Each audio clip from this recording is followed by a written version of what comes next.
আমাদের দেশের স্বাস্থ্যমন্ত্রী চিকিৎসা করায় গো দেশে না দেশের বাইরে? তারা নিয়মিত চেক আপ করাইতে যায় গো সিঙ্গাপুর। আমাদের দেশের শিক্ষামন্ত্রীরা তাদের পোলাপানকে কই পড়াশোনা করায়?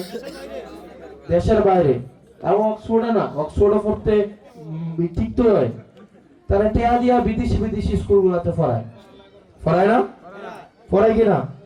এখন যে শিক্ষার দায়িত্ব জনগণের জন্য নিশ্চিত করবে সেই শিক্ষাটা সে নিজেই নেয় না। যদি এমন নিয়ম করত যে যে এলাকার সংসদ সদস্য তার পোলাপানকে তার বউরে সে নিজের চিকিৎসা ওই উপজেলা সরকারি হসপিটালে নিতে হবে, তাহলে দেখতেন স্বাস্থ্যের মান কি হয়।